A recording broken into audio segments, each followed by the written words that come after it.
Hello, my name is John Knowles. The name's Mark Twain. Hello, Henry David Thoreau, author of Walden. Nice to meet you. Why are you asking me this? My birth name is Samuel L. Clemens. Got Mark Twain by working on the Mississippi River. My birth name was David Henry Thoreau. I changed it to Henry David because people just called me Henry, so it just kind of stuck. Are you serious right now? American. American. Intelligent, funny, laid back.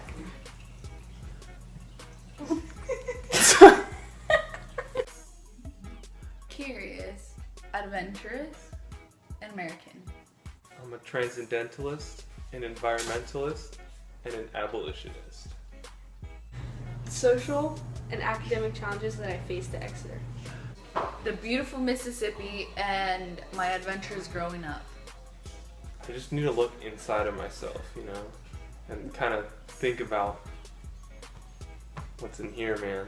Because at the end of the day, finding yourself is the most important part to, you know, any type of good writing. People need to be themselves and not worry about what society thinks.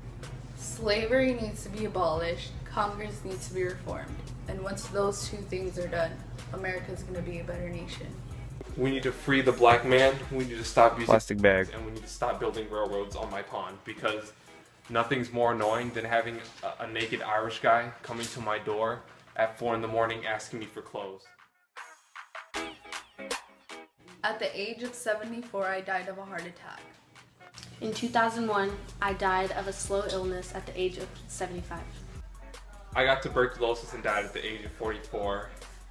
I was born in West Virginia, and my father was a coal miner, so I lived pretty comfortable. And then at the age of 15, I left to Exeter boarding school, where I met my closest friend, who I wrote about in my book, A Separate Piece, and he is still my friend.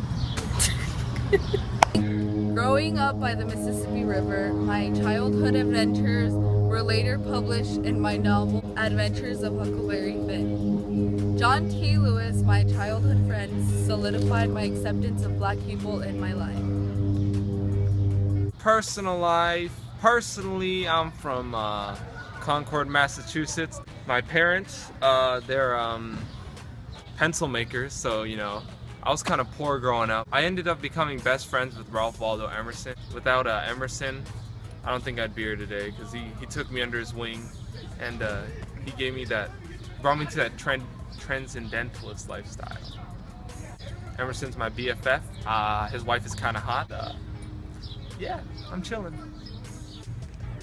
World War II influenced my books because it was crazy. And if you read my books, you would know. The Civil War started in April 12, 1861. After 2 weeks, I left the Confederate militia to head west to start my career as an author. Where at? Missouri. I remember the Mexican-American War like it was yesterday.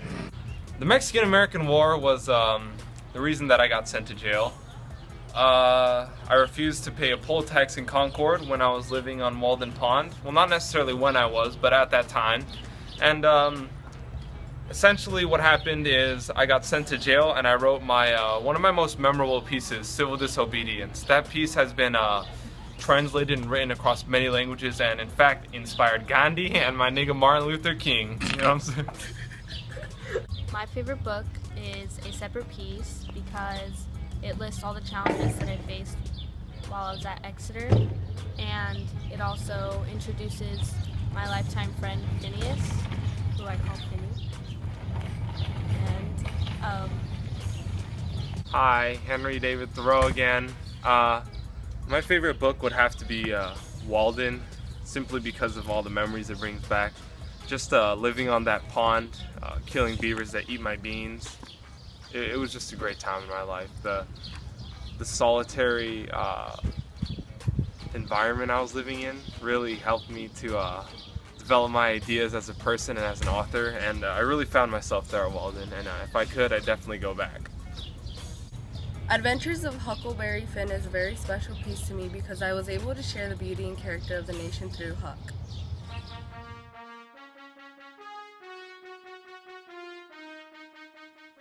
Dear Mark Twain, writing brings out another point of view.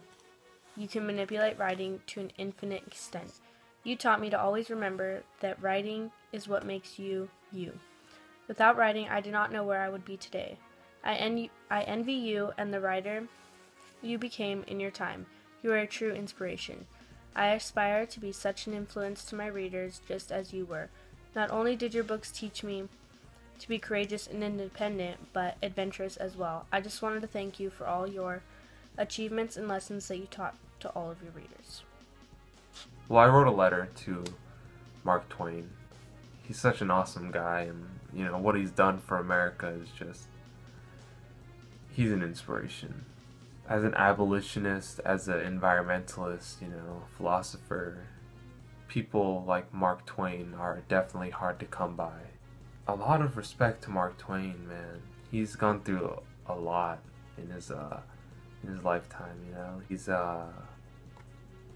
lost so many of his family members.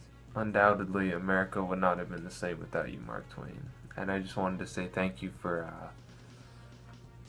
being awesome, you know.